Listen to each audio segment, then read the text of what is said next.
보험을 보다 쉽게 학교처럼 차근차근 알아갈 수 있는 보험 정보 쇼. 보험스쿨에 오신 여러분 환영합니다. 저는 보험스쿨의 반장 장유리나입니다. 저희 보험스쿨에서는요, 알쏭달쏭한 보험과 관련된 내용 1시간 꽉 채워서 여러분께 알려드리고 있는데요. 보험 관련해서 궁금한 점 있으시거나 리모델링 받고 싶어요 하신다면 전화나 문자 남겨주세요. 0237721-0209번, 문자샵 3772번으로 보험 두 글자 남겨주시면 되겠습니다. 자, 그럼 본격적으로 보험스쿨 종소리와 함께 1교시 출발해 보겠습니다. 보험스쿨의 1교시가 시작이 됐네요. 1교시를 함께 해주실 선생님 소개시켜드리겠습니다. 잉카골드 사업단의 박시연 선생님과 함께합니다. 선생님 반갑습니다. 네, 안녕하세요. 잉카골드 사업단 박시연 전문가입니다. 오늘은 여러분들과 함께 암보험에 대해서 한번 같이 알아보도록 하겠습니다. 네, 그렇다면 1교시의 주제 바로 화면으로 만나보겠습니다. 암보험의 구성과 효율적인 진단비 준비하기가 오늘의 주제 되겠습니다.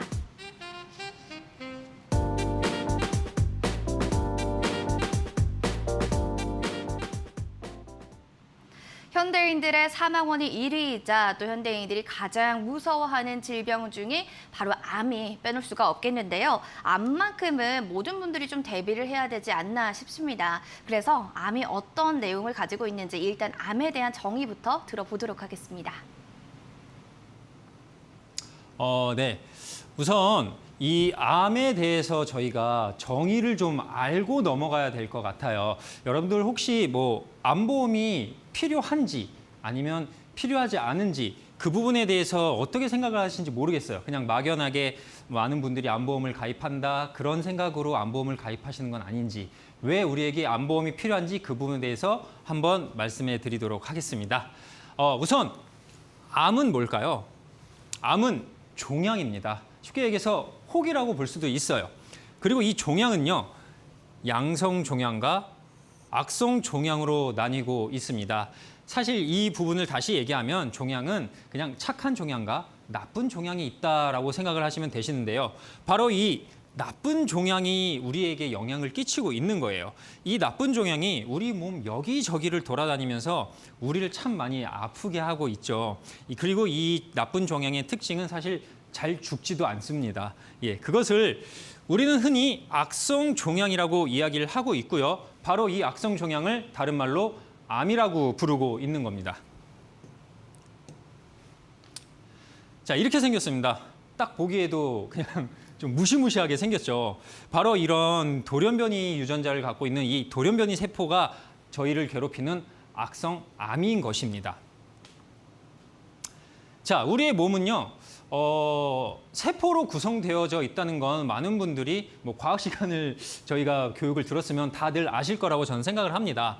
우리 몸은 세포로 구성되어져 있는데 이 세포는요, 하루에도 수많은 세포가 만들어지면서 분열과 또 성장을 반복하게 되어 있죠. 그리고 이 세포는요, 분열과 성장을 했지만 그 다음에는 또 수명을 다해서 소멸되기도 하는 그런 과정을 반복을 해야 되는데, 이 과정을 반복하면서 우리는 몸에 필요한 세포의 균형을 이루고 있는 거죠.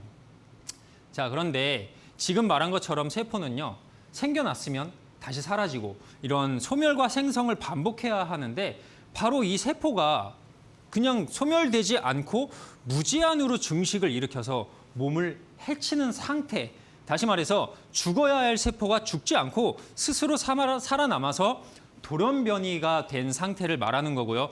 바로 이 돌연변이 세포를 우리는 암세포라고 얘기를 하고 있습니다. 세포가 죽지 않으려고 스스로 변이를 일으키는 세포라고 생각을 하시면 되시고요.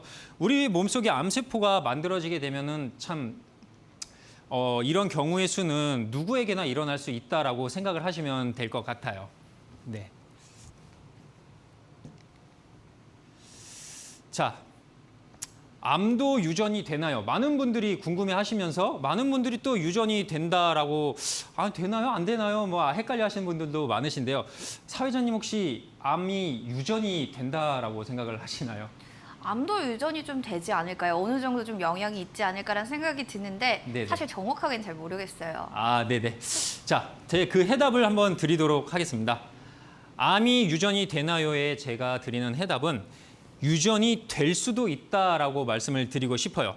하지만 이 모든 암이 유전된다라고 저희가 확답을 드릴 수는 없지만 특히 이 유방암의 경우에는요. 5에서 10% 정도가 유전에 의해서 생기는 암이라고 보셔도 무방하시고요. 이 유방암뿐만 아니라 우리나라 사람들에게 많이 생기는 위암, 대장암, 이 소화기계 암이죠. 이 폐암 그리고 이러한 많은 부분의 암들이 유전이 되는 경우가 상당히 많이 있습니다.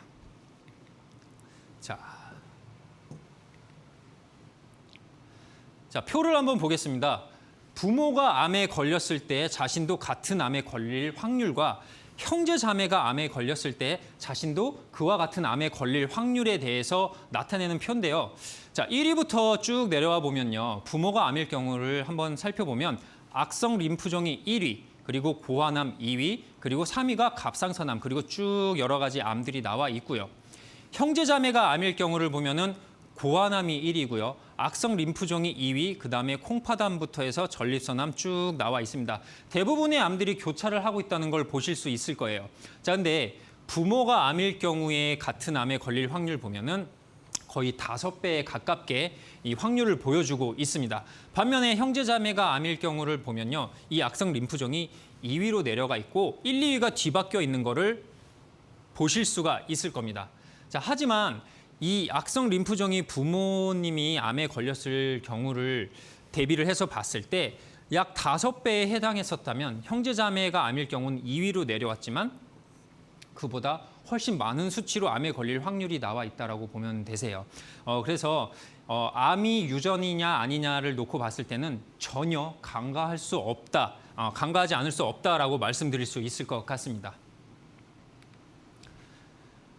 자, 그러면 유전 말고 스트레스가 원인이 되지 않나요? 스트레스가 암의 원인이다라고 많은 분들이 생각하실 텐데 우리 사회자님 한 번 더 질문 드리겠습니다. 네, 물론이죠. 스트레스가 원인일 거라고 생각하시나요? 만병의 근원이 또 스트레스 아니겠습니까? 그래서 저는 암에 영향을 무조건 미칠 것이다 이렇게 생각하거든요. 맞나요? 네, 그것도 제가 답변을 드리자면 아니라고 할 수는 없다라고 저는 답변을 드릴 수 있을 것 같습니다. 예, 그 이유는요. 스트레스 자체만으로 암세포를 형성한다라고 볼 수가 약간 어렵기 때문에 그렇게 말씀을 드리는 거고요. 자, 우리가 생각을 해보면 스트레스를 받으면 어떻게 되나요? 뭐 폭식을 하게 된다던가 아니면은 뭐 술을 많이 마신다던가 혹은 흡연하시는 분들은 담배를 더 많이 피운다던가 여러 가지 정상적인 나의 생활 패턴에서 스트레스를 받는 순간 나의 정상적인 생활과 다른 약간 나의 생활과는 약간 비정상적인 좀 더 건강하지 않은 삶을 살게 되는데 바로 이 건강하지 못한 생활 습관 때문에 나의 몸이 망가져서 암세포가 발병할 수 있는 환경을 만든다라고 말씀드릴 수 있을 거고요. 특히 이 만성 스트레스로 인한 경우에는요. 면역력을 약화시키기 때문에 이 암 같은 경우는 면역력과 밀접한 관계가 있어서 이 부분에 있어서 스트레스가 원인이 되냐라는 질문에서는 될 수도 있다라고 말씀드릴 수 있을 것 같습니다. 자, 5,000. 자, 이 5,000이 의미하는 숫자를 혹시 우리 사회자님 저는 네. 약간 짐작이 됩니다. 네. 오늘 암에 대한 주제니까 암세포가 아닐까 생각이 드는데 우와! 정답인가요? 어떻게 하셨습니까? 저 진짜 정말로 깜짝 놀랐습니다. 제가 눈치가 좀 빨라요. 네, 역시 보험스쿨의 역시 반장님다우십니다. 반장입니다. 네, 맞습니다. 이 5,000은 암세포의 숫자를 이야기하는 거고요. 다시 좀 더 정확히 얘기하자면 이 5,000개의 암세포는 우리가 하루에도 5,000개 이상의 암세포들이 나타났다가 사라졌다가를 반복을 하면서 저희가 암에 걸리지 않고 있는 것인데요. 바로 이 5,000개의 암세포가 나타나는 거는 불특정 다수에게 나타나고 있습니다. 그리고 이 불특정 다수에게 5,000개의 암세포, 돌연변이 세포들이 계속해서 발생을 하는데 이거를 계속해서 우리가 암에 걸리지 않고 살아갈 수 있도록 면역세포라는 것이 죽여주고 있었던 거였죠. 그래서 이 면역세포, 저희가 면역력이 약해지게 되면은 바로 이 세포들을 저희가 더 이상 소멸시킬 수 없는 몸 상태가 되게 된다는 얘기였고요. 그래서 면역력이 망가지게 된다면은 저희가 암에 걸릴 확률이 굉장히 높아지고 있다. 다시 말하면 면역력이 좀 좋기 때문에 면역 세포가 아직도 일을 하고 있기 때문에 저희가 암에 걸리지 않고 살아갈 수 있다라고 반증을 할 수도 있을 것 같습니다. 그 방금 한 얘기에 대한 내용이 여기 들어가 있고요. 다시 말해서 면역 세포의 수비로 인해서 저희가 정상 사태를 유지하고 있다라고 생각을 하시면 되실 것 같으세요. 자, 이 뭘까요? 네, 맞습니다. 교통체증. 네, 맞습니다. 교통체증. 여기 보이는 불빛들이 뭐냐면 택시입니다. 택시. 택시. 이 택시 대수가 사회자님 혹시 택시가 전국에 몇 대 정도 있을 거라고 생각을 하세요? 그래도 적어도 한 1,000대 이상은 있지 않을까요? 1,000대요? 네. 1,000대는 제가 봤을 때는 저희 동네에도 있을 것 같은데요. 어느 정도 되나요, 예, 규모가? 전국의 택시가 약 25만 대가 있다라고 합니다. 예, 그럼 암 환자는 몇 명일까요? 어머. 네. 2015년도 통계로 이 한 해 동안만 발생한 암 환자 수가 21만 4,700명의 통계를 나타내고 비슷하네요. 있습니다. 내가 오늘 집에 나가서 택시 한 대를 봤으면 암 환자 한 명을 본 거랑 동일하다라고 생각을 하시면 될 것 같아요. 어마어마한 수치죠. 그러네요. 자, 다시 말하면 암 환자 수는 전국의 택시 25만 대, 아까는 2015년도 통계로 21만 명이었으면요. 전국의 암 환자는 약 100만 명 정도가 되어져 있다고 합니다. 그 정도로 이 암 환자들은 우리 곁에 있을 뿐인 거죠. 택시는 이제 어떤 택시 명찰을 달고 있잖아요. 택시라고 달고 있는데 암 환자들은 암 환자라는 명찰이 없기 때문에 저희가 모르고 지나가고 있었던 거라고 보면 되세요. 자, 그렇다면 우리가 왜 암에 대해서 준비를 해야 되냐. 그냥 내가 가지고 있는 돈으로 혹은 실비만으로 치료할 수 있는 건 아니냐라는 생각들을 많이 하실 수 있는데요. 암 종류별 암 치료 비용 순위입니다. 1위가 간암입니다. 간암 평균 치료 비용이 물론 교통비와 간병비 등을 포함한 의료비라고 보면 되시고요. 약 6,600만 원에 달하는 비용이 발생을 하고 있고요. 췌장암 같은 경우는 6,300만 원, 폐암 4,600만 원, 담낭암 4,200만 원, 그리고 쭉 내려오면 현대인이 가장 많이 걸리고 있다는 갑상선암 같은 경우는 1,100만 원 정도의 비용이 발생을 하고 있다고 합니다. 근데 이런 치료 비용 떠나서 치료 비용 플러스 우리가 생각해야 되는 부분은 이 치료를 하는 기간 동안 내가 일을 계속해서 할 수 있느냐 없느냐에 대해서도 한 번쯤 생각해 보실 필요가 있으세요. 다시 말해서 내가 직접적으로 암을 치료하는 비용은 직접 치료 비용이라고 보면 되시고요. 그리고 이 치료를 하는 동안 내가 경제활동을 잠시 멈추고 치료에 전념할 수 있도록 생활을 하게 되는 간접 치료 비용까지 우리는 생각을 해서 진단비로 준비를 해야 된다라고 말씀을 드리고 싶습니다. 만약에 내가 좀 작은 암으로 1기 정도의 판정을 받게 된다면은 사실 실손보험과 나라에서 적용해주는 산정특례에 이제 좀 보탬을 받게 된다면 어느 정도는 치료를 받을 수 있겠지만요. 만약에 내가 초기에 발견하지 못한다라고 했을 때는 상당히 경제적 어려움을 겪을 수 있는 부분이 있다는 걸 여러분들 좀 명심을 하셨으면 좋겠습니다. 자, 암진단비, 암보험을 얘기할 때는 대부분 암진단비를 생각하는데요. 암진단비를 세팅할 때는 과거에는 암진단비 하나만을 준비했었다면 최근에는 여러 가지 부분에 대해서 암진단비를 좀 준비를 해야 할 필요가 있습니다. 먼저 암진단비를 구성하는 대표적인 몇 가지를 가지고 왔는데요. 첫 번째로 암진단비가 있겠고요. 그리고 두 번째로 우리가 암진단을 받게 되면 치료를 위해서 입원을 하게 되겠죠. 그거에 대한 암입원비.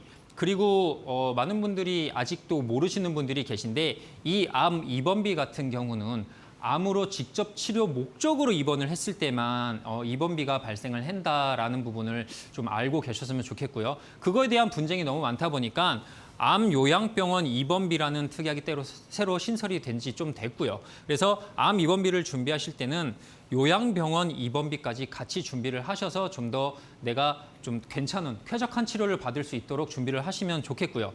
자, 이렇게 입원비를 준비를 했으면 다음에는 암 진단을 받고 우리가 치료를 할 수 있는 항암 약물 치료 비용에 대해서 준비를 또 하셔야 될 거고요. 또 그다음에 우리가 방사선 치료를 받을 수 있기 때문에 항암 방사선 치료 비용에 대해서도 좀 준비를 하셨으면 좋겠습니다. 그리고 암으로 인해서 칼을 대는 관열 수술도 할 수 있겠고 아니면 신의료 수술로서 단순하게 치료를 할 수도 있겠지만 우리가 암에 걸렸을 때 암을 떼내야 되잖아요. 그래서 수술을 동반할 수 있기 때문에 암 수술비도 좀 반드시 준비를 했으면 좋겠고요.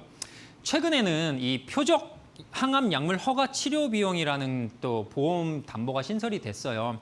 어떻게 보면은 이 부분에 대해서는 제가 요거 설명을 해드리고 좀 이어서 해드릴 텐데요. 이 부분에 대해서는 많은 분들이 준비를 좀 하셨으면 하는 바람이 있습니다.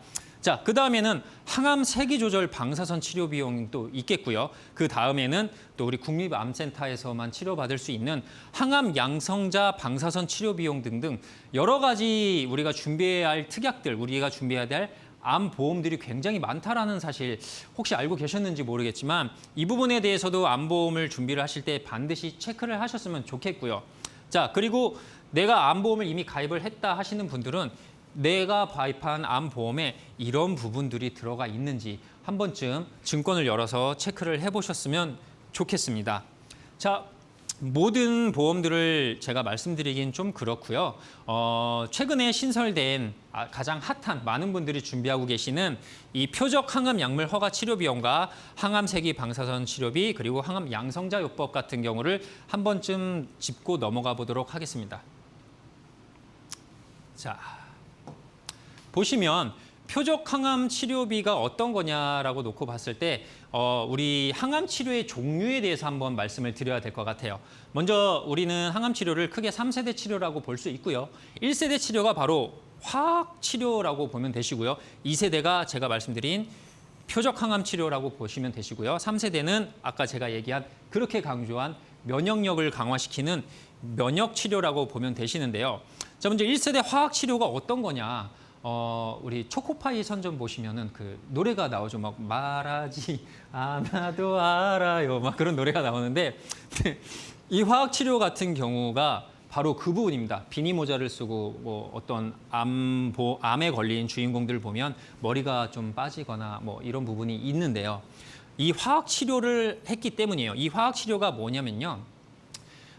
이 화학 항암 치료는 암세포의 특징이 뭐냐면 세포 번식이 좀 빠르게 나타나는 특징을 가지고 있어요. 그래서 이 빠르게 나타나는 이 화학 치료 같은 경우를 좀 화학 치료로 빠르게 이제 분열과하고 이런 자라나는 이런 암 치료를 암 세포를 죽이기 위해서 나온 게 화학 치료인데 세포 변이가 빠르게 일어나는 걸 치료하다 보니까 우리 정상 세포도 조금 빠른 것들이 있겠죠. 눈에 띄게 빠른 것들이 있어요.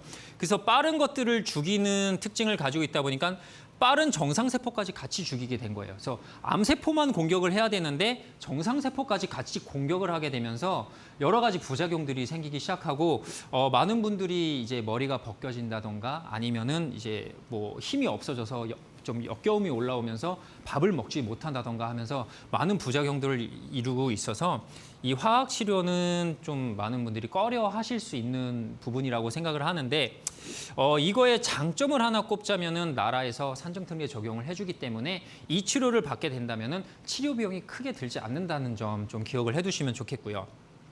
치료 비용이 크게 들지 않기 때문에 항암 치료 비용, 항암 약물 치료 비용이라는 특약에서도 충분히 보상을 받으실 수 있습니다.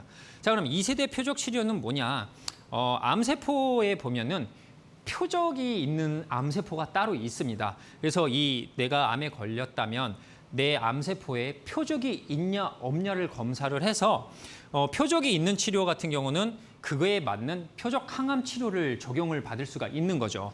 근데 이 표적이 있냐 없냐는 뭘로 검사를 해야 되냐면 유전자 검사를 해야 됩니다. 유전자 비용도 사실 크게 만만치 않은 부분인데 이 유전자 검사를 해서 표적이 있다라고 판단이 된다면 그 표적에 맞는 항암 치료를 또 진행을 할 수 있는데 이 항암 약물 치료, 표적 항암 약물 치료 같은 경우는 대다수가 비급여 항목에 들어가고 사실 거의 다 내 돈으로 치료를 해야 되는 경우가 발생할 확률이 굉장히 높습니다. 그래서 이 부분 같은 경우 때문에 제가 과거에 이 특약이 나오기 전에 암 진단비는 좀 넉넉하게 준비를 하시기를 권해드렸던 겁니다. 내가 가지고 있는 경제력을 가지고 어떤 치료를 받을 수 있는지가 판가름 된다면 소액으로 예측 가능한 소액으로 이 표적 치료를 받을 수 있는 특약 하나 정도는 앞으로 하나씩은 가져가는 게 좋다라고 저는 말씀을 드리고 싶고요. 3세대 항암 치료 같은 경우는 면역 치료를 볼 수 있는데 사실 이 면역 치료는 해당하는 암들이 별로 많지는 않습니다. 비용도 만만치 않고요. 그래서 면역 치료까지는 제가 말씀드리진 않겠지만 적어도 우리가 표적 항암 치료 정도는 암보험을 준비하시는 분들은 반드시 준비를 하셨으면 하는 부분이 있고요. 하나 팁을 말씀드리자면 표적 치료는 아직까지 보험회사에서 손해율이 잡히지가 않았습니다. 손해율이 잡히지 않았기 때문에 비갱신형 보험이 없다라고 말씀드릴 수 있고요. 대다수가 전부 다죠. 전부 다가 표적 항암 치료는 갱신형으로 이루어져 있는데 갱신형으로 이루어져 있다는 거는 굉장히 저렴하기 때문에 이 부분에 대해서 지금 당장 준비를 좀 하셔서 부족한 암 진단비를 채우시는 부분 전 좀 강조를 드리고 싶습니다. 자, 그러면 세기조절 방사선 치료는 어떤 거냐? 아까 얘기한 그냥 방사선 치료 같은 경우는 마찬가지예요. 정상세포를 같이 공격을 하고 있었던 거죠. 그래서 이 세기조절 방사선 치료는 좀 더 정밀하게 조절을 해서 부작용과 후유증을 최소화하는 치료라고 보면 되시고요. 한마디로 얘기하면은 정상세포가 좀 다치지 않는 선에서 여러 가지 종양을 치료할 수 있는 이 세기조절 방사선 치료를 저희가 받을 수 있고, 이거의 특징은 뭐냐면 고형암 환자에게만 가능하다라고 말씀을 드릴 수 있어요. 여기서 말하는 고형암은 암의 형태가 있는 걸 말하는 거고요. 대표적으로 형태가 없는 암은 어떤 혈액암을 말할 수 있겠죠. 그래서 내가 어떤 장기나 이런 곳에 암의 형태를 갖춰서 생긴 암 세포라면 고형암으로 볼 수 있고, 그랬을 때 이 비용이 만만치 않기 때문에 나에게 어느 정도 암 진단비가 준비되어져 있고, 혹은 나에게 암을 치료할 수 있는 치료 비용이 어느 정도 준비되어져 있다면 이 세기조절 방사선 치료를 받으실 수 있다라고 말씀드릴 수 있을 것 같습니다.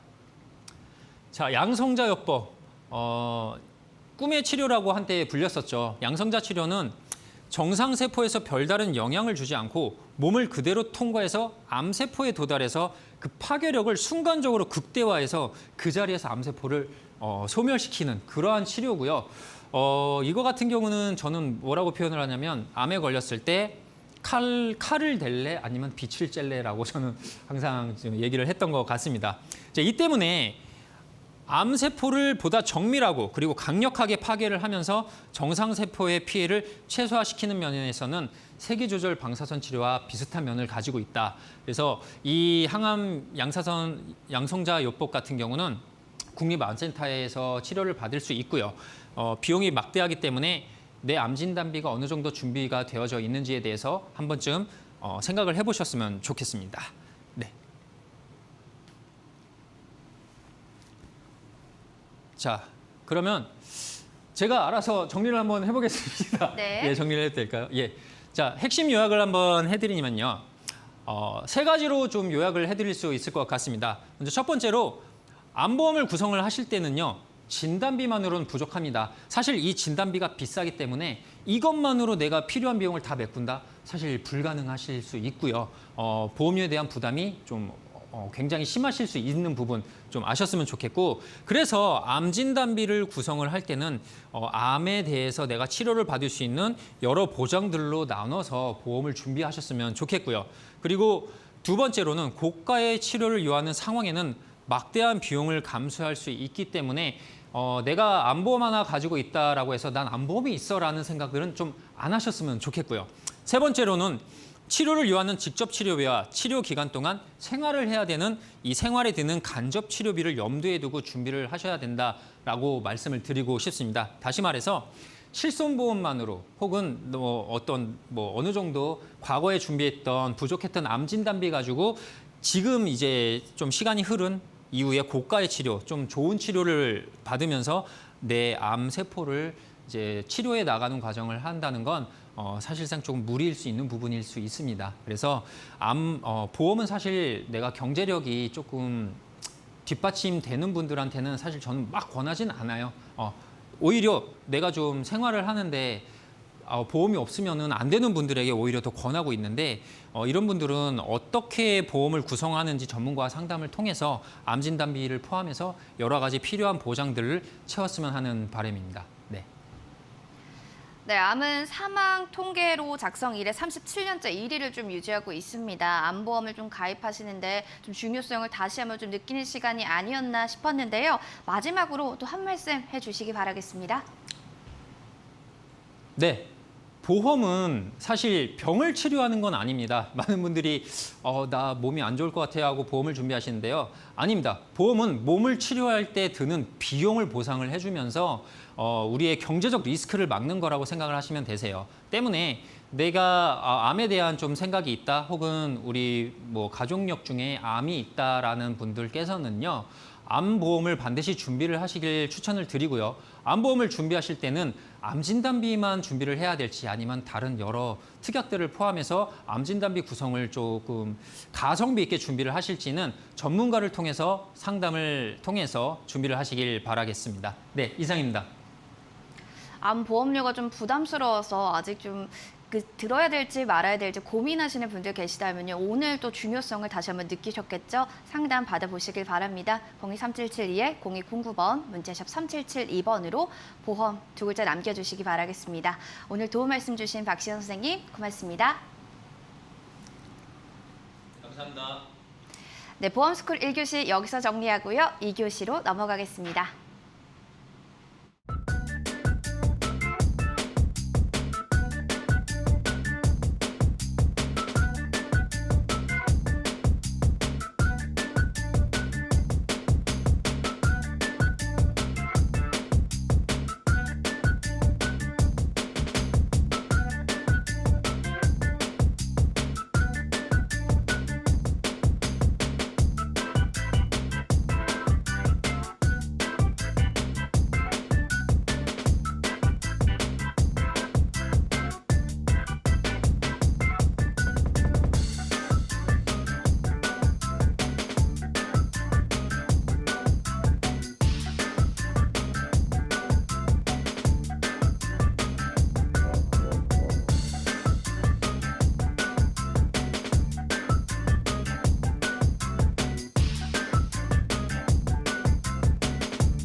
네, 2교시 보험스쿨 출발해 보겠습니다. 2교시에서는요, 인카골드 사업단의 황금희 선생님과 함께 이야기 나눠보겠습니다. 선생님 안녕하세요. 안녕하세요. 안녕하세요. 오늘도 시청자님들이 궁금해하시는 보험 쉽고 자세히 풀어드리도록 하겠습니다. 인카골드 사업단의 황금입니다. 그럼 2교시 주제 바로 화면으로 만나보겠습니다. 유전질환과 다른 가족력 바로 알기가 오늘의 주제입니다.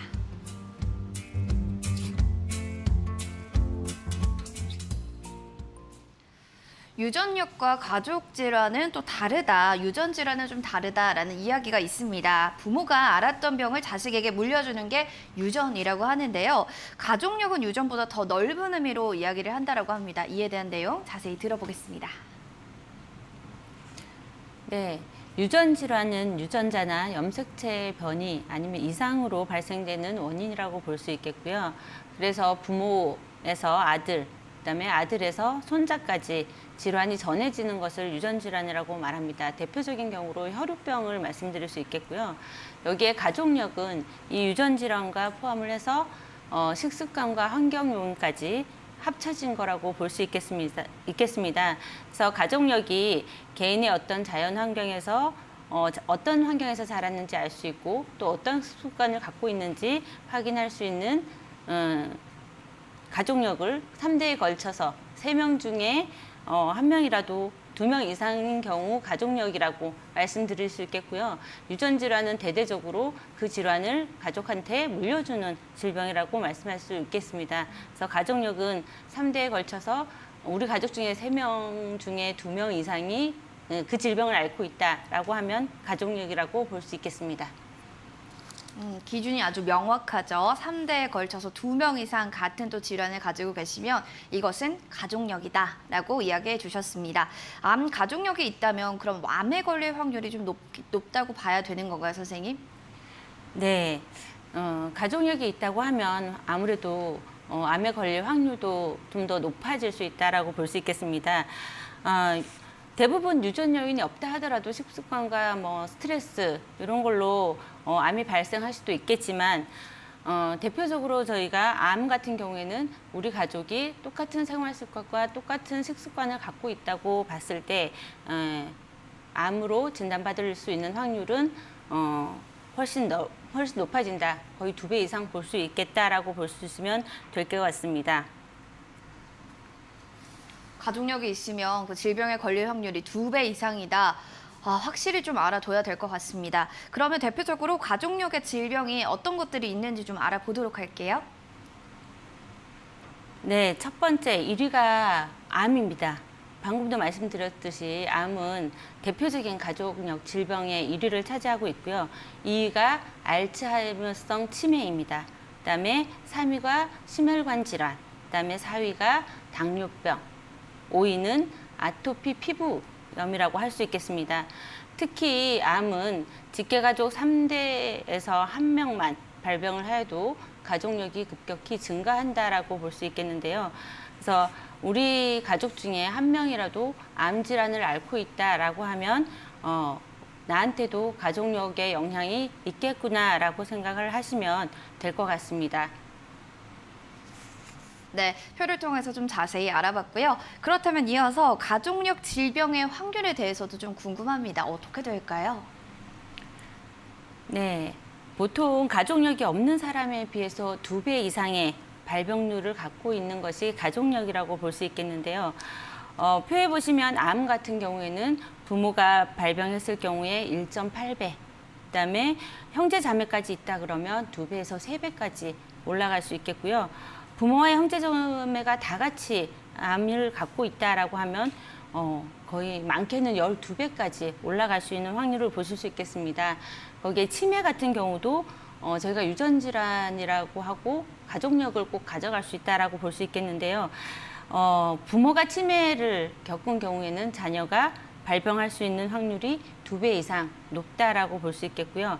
심혈관 질환, 여기는 우리 혈관 질환이기 때문에 고혈압, 당뇨 이런 것들이 해당이 되겠습니다. 그래서 심혈관 질환 같은 경우에도 가족력이 없는 사람에 비해서는 1.5배 이상 가족력을 가져갈 수 있겠고요. 당뇨병 또한 가족력을 꼭 가족력에 영향을 많이 받을 수 있는 질병이라고 볼 수 있겠습니다. 그래서 부모가 당뇨인 경우에는 자녀가 당뇨병에 걸릴 확률이 30에서 60% 정도 높아진다라고 볼 수 있겠고요. 아토피 피부염도 요즘 많이 앓고 있는데요.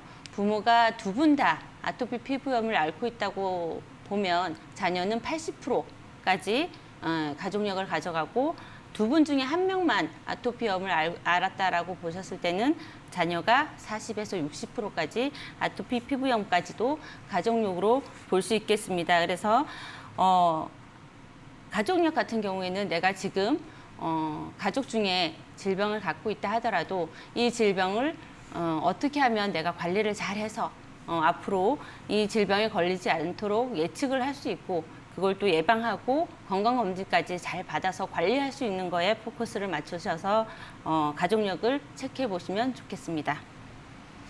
가족력에서 가장 많이 또 차지하는 부위의 1번이 바로 암이었고요. 2순위가 알츠하이머성 치매, 그리고 3순위가 심혈관 질환이라고 하니까 지금 가족 중에 또 그런 질병을 앓고 계신다면 나도 한번 좀 이거에 대해 고민을 해봐야겠다라는 생각을 해봐야 될 것 같습니다.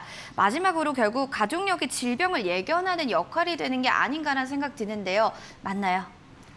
네, 그렇습니다. 대부분 병원에 가시면 첫 번째로 하시는 게 문진을 하시죠. 문진을 하실 때 건강검진이나 어떤 걸 하셨을 때 체크하는 부분에 가족력이 있습니까? 아니면 가족이 어떤 질병을 앓고 있습니까? 라는 질문을 많이 받으실 겁니다. 여기에서 요거 질문을 하는 이유는 앞으로의 질병 예측을 좀 할 수 있고 그 질병 예측을 가지고 예방할 수 있는 표를 만든다라고 보시면 될 것 같습니다. 그래서 가족력을 갖고 있는 분들은 내가 앞으로 이 질병에 좀 더 많이 예견할 수 있고 준비할 수 있는 부분들을 가져갈 수 있다라고 보시면 될 것 같습니다. 그래서 앞으로 미래에 내가 좀 더 예측할 수 있는 질병을 잘 관리하는 거에, 잘 준비해 두는 것에 관점을 두시고 가족력을 체크해 보시면 좋겠습니다.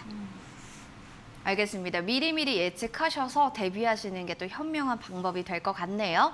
자, 그럼 가족력이 있을 때 보장을 어떻게 구성하는 게 좋을까? 보장 가장 중요하잖아요. 알려주시기 바랍니다. 네. 가족력이 있으면 아무래도 발병률이 높다라고 말씀을 드렸습니다. 그러면 발병률이 높으면 가족력이 있는 사람들한테 보험료를 비싸게 받아야 되는 게 정상일 텐데요. 사실 아직까지 우리나라에서는 가족력을 보험료에 포함시켜지지 않아서 일반 사람과 똑같이 보험료를 내신다고 보시면 되겠습니다. 그래서 대부분 식생활과 생활질환으로 가족력을 갖고 있으신 분들이 많이 나타나는 것이 암과 혈관 질환일 텐데요. 이 부분들을 그래서 가족력으로 확인하셔서 이런 부분들을 좀 더 체크를 하시고 보장을 늘리거나 줄이는 것에 좀 포커스를 맞춰 주시면 좋겠고요. 그래서 가족력이 있을 때 보장 구성들을 내가 어떤 질병, 우리 집에 암이 있으면 암보험을 좀 늘린다든지 아니면 혈관 질환이 있을 때 고혈압이나 당뇨병에 대한 진단비를 좀 더 높인다든지 하는 것에 좀 더 집중을 해주시면 좋겠습니다. 알겠습니다. 저도 좀 안과보험을 든든하게 들어놔야 되는 게 아닐까 또 이런 생각이 문득 드네요. 자, 그렇다면 보험에서 가장 중요한 보장은 무엇인지 알고 싶습니다. 네, 보험에서 필요한 보장 순서는 가족력이 있다고 해서 순서가 바뀌지는 않은 것 같습니다. 첫 번째가 실손의료비라고 말씀드릴 수 있겠고요. 실손의료비는 뭐 고혈압, 당뇨 할 것 없이 모든 질환을 포함하고 있기 때문에 꼭 준비를 해가지고 가셔야 되는 보험이라고 보실 수 있겠고요. 요즘 또 7월 달에 실손의료비가 바뀌었기 때문에 단독으로 가입하실 수 없는 분들도 있고 또 나이에 따라서 방문 진단을 받으셔야 되는 분들도 있고 또 내가 지금 질환을 앓고 있거나 아니면 청구한 이력이 있다라고 하시면 결과지나 이런 것들로 대체해서 서류로 준비해야 되는 경우도 발생했습니다. 그래서 첫 번째 그래도 가장 필요한 보장이 실손의료비라고 보시면 될 것 같고요. 두 번째가 암, 뇌, 심 3대 질환이 라고 볼 수 있겠습니다. 그래서 두 번째는 일단 암이라고 보시면 되겠고요. 여기에 누구나 흔히들 나타날 수 있는 많이 발병할 수 있는 질환, 소외감이나 유사암에 좀 더 포커스를 맞춰서 보험 증권을 확인해 보실 필요가 있겠고요. 세 번째가 뇌혈관 질환. 이거는 우리가 뇌출혈, 뇌졸중, 뇌혈관 이렇게 가기 때문에 혈관에 관한 질환이기 때문에 고지혈증, 고혈압, 가족력이 있으신 분들은 중점적으로 보시면 좋겠습니다. 또 네 번째는 심장질환이 해당이 되는데요. 심장질환도 마찬가지로 급성심근경색, 허혈성 심장질환으로 되어 있기 때문에 이것도 혈관질환입니다. 그래서 피가 얼마나 맑으냐 아니면 탁하냐에 따라서 발생할 수 있는 질환들이기 때문에 가족력이 있으시다라고 하시면 꼭 한번 체크를 해보셔야 되는 보험이라고 볼 수 있겠습니다. 그리고 마지막 다섯 번째, 휴의장애와 수술비를 한 번 더 보시면 좋겠고요. 휴의장애 같은 경우에는 휴의장애가 남았을 때 퍼센트별로 지급을 받기 때문에 꼭 한 번 더 체크를 해보시고 확인을 해보시는 게 좋겠습니다. 자, 세부적으로 잘 설명을 해주셨죠. 그럼 마지막으로 가족력에 대한 총정리 부탁드릴게요. 네, 유전력보다 중요한 게 생활 습관과 식습관인 것 같습니다. 그래서 가족력이 여기를 다 포함을 하고 있기 때문에 우리 가족 중에 내가 어떤 질환을 앓고 있는지 이런 거를 내 할머니 때부터 나무트리로 좀 만드셔서 어떤 질환이 우리 가족한테 많이 발생을 하고 있고 또 앞으로 어떤 질환으로 또 질병이 예측되어지는지를 확인하실 수 있으실 겁니다. 그래서 가족력을 알아보시고 내 질병이 앞으로 어떤 질병이 많이 발생할 것이다 라는 걸 체크를 하셔서 미리 여기에 대한 질병에 대한 준비도 좀 하시고 식습관도 좀 바꿔보시고 보험도 같이 준비해 보시면 좋겠습니다. 유전보다 중요한 건 역시나 생활 습관이다라고 얘기해 주셨네요. 자, 이어서 이번에는 가족력과 관련된 실제 사례를 통해서 보험 리모델링을 해보도록 하겠습니다. 사연자님은 좀 어떤 상황이었는지 선생님 설명 자세하게 부탁드릴게요. 네, 사연자님은 45세 여성분으로 아버지가 80세 이상 되셨을 때 폐암으로 사망을 하셨고요. 형제 자매 중에 2명이 간 경화와 간암 판정을 받았습니다. 그리고 간에 대한 가족력을 제가 체크를 해봤더니 가족 중에 일부는 비형 간염 보균을 갖고 있는 상태라서 부모한테 받은 유전적인 질병도 있다라고 판단할 수 있었습니다. 여기에 보험료를 총 37만 원 정도 납입을 하고 계셨는데요. 여기에 화재보험으로 12만 원, 13만 원 정도 20년 갱신형으로 가입을 하고 있었습니다. 그리고 운전자 보험으로 5만 원, 치아 보험으로 7만 원 정도 보험료를 납입하고 있었습니다. 폐암으로 또 아버지께서 사망하시고 형제자매 중에 2명이 간경과 간암, 그리고 가족 중에 일부가 비형 간염 보균 중에 있다라고 하시는데 보험 가입 현황을 좀 알아봐야겠습니다. 어떻게 좀 되어 있는지 설명 부탁드릴게요. 네, 다행히 암에 대한 부분을 굉장히 가족력에서 체크를 하고 있었기 때문에 두 회사 합쳐서 암 진단비 1억, 그다음에 급성 심근경색 6천만 원, 그다음에 뇌졸중 6천만 원, 수술비 2천만 원, 질병 후유장애 3천만 원, 그리고 입원 일당 이렇게 하셔서 총 25만 원에 대한 건강보험분에 대해서 25만 원의 보험료를 납입하고 있었습니다.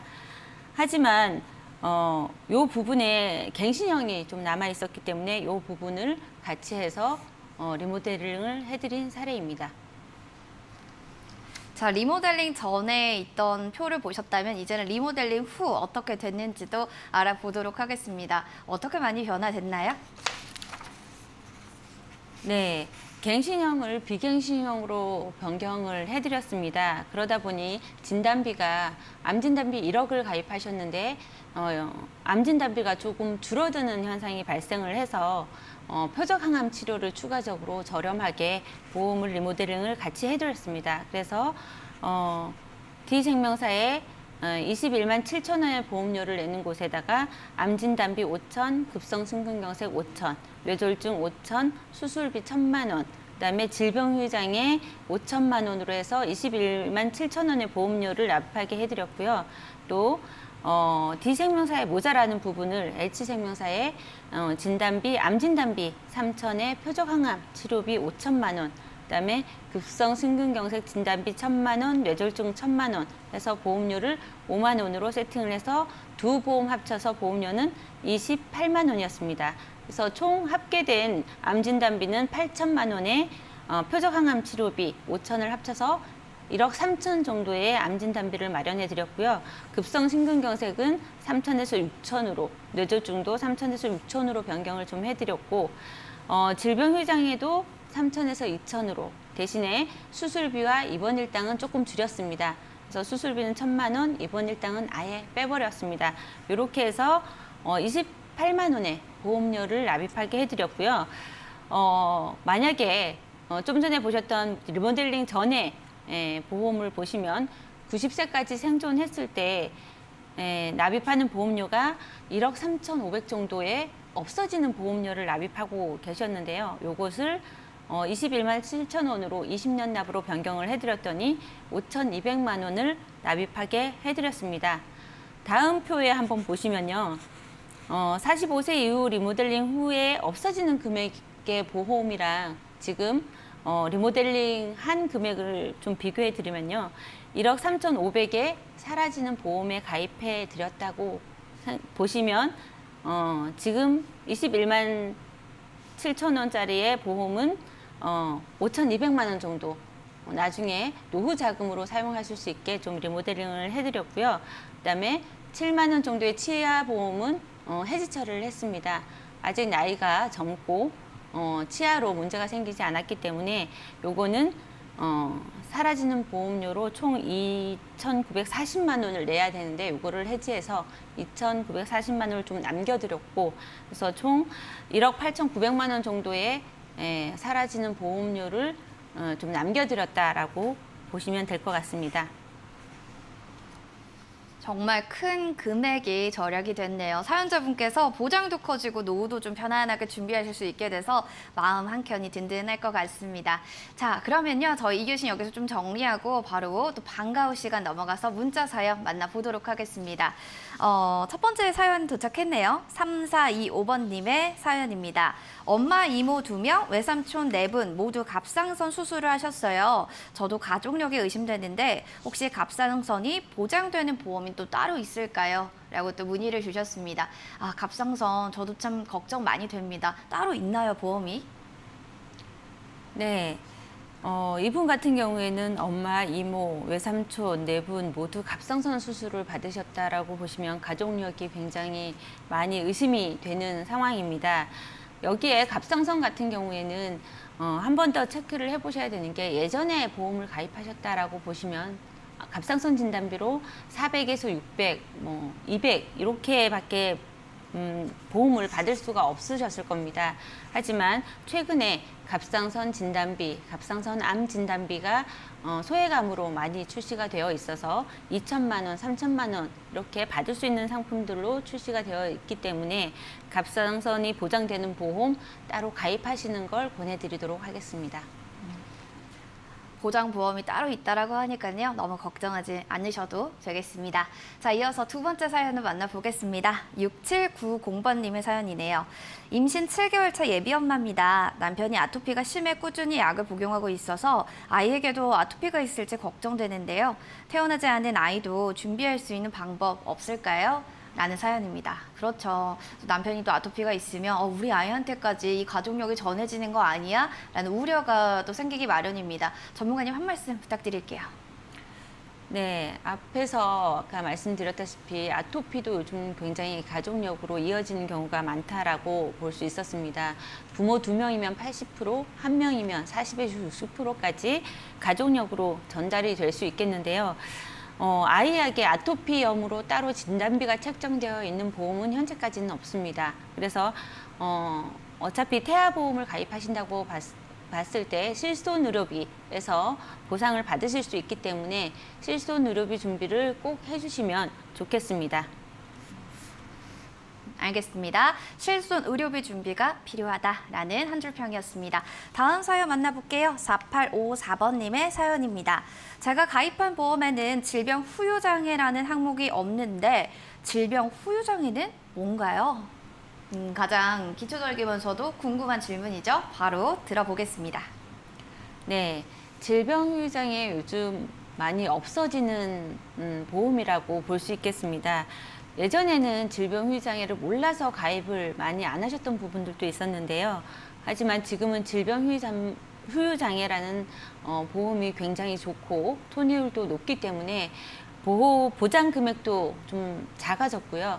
하지만 현재도 가입하실 수가 있습니다. 그래서 내 몸의 어떤 부위가 됐던 후유장애가 남으면 3%부터 100%까지 반복적이고 그다음에 부위마다 다 틀리게 보장을 할 수 있기 때문에 실손의료비와 비슷한 개념으로 봤을 때는 후유장애가 남으면 무조건 다 질병 후유장애에서 보상을 받으실 수 있다라고 보시면 될 것 같습니다. 그래서 질병 후유장애 항목이 없으시다고 보시면 항목을 추가하시는 것도 나쁘지 않을 것 같습니다. 그래서 질병 후유장애 추가하는데 보험료가 비싸지 않기 때문에 꼭 전문가와 상담을 하셔서 추가하시면 좋을 것 같습니다.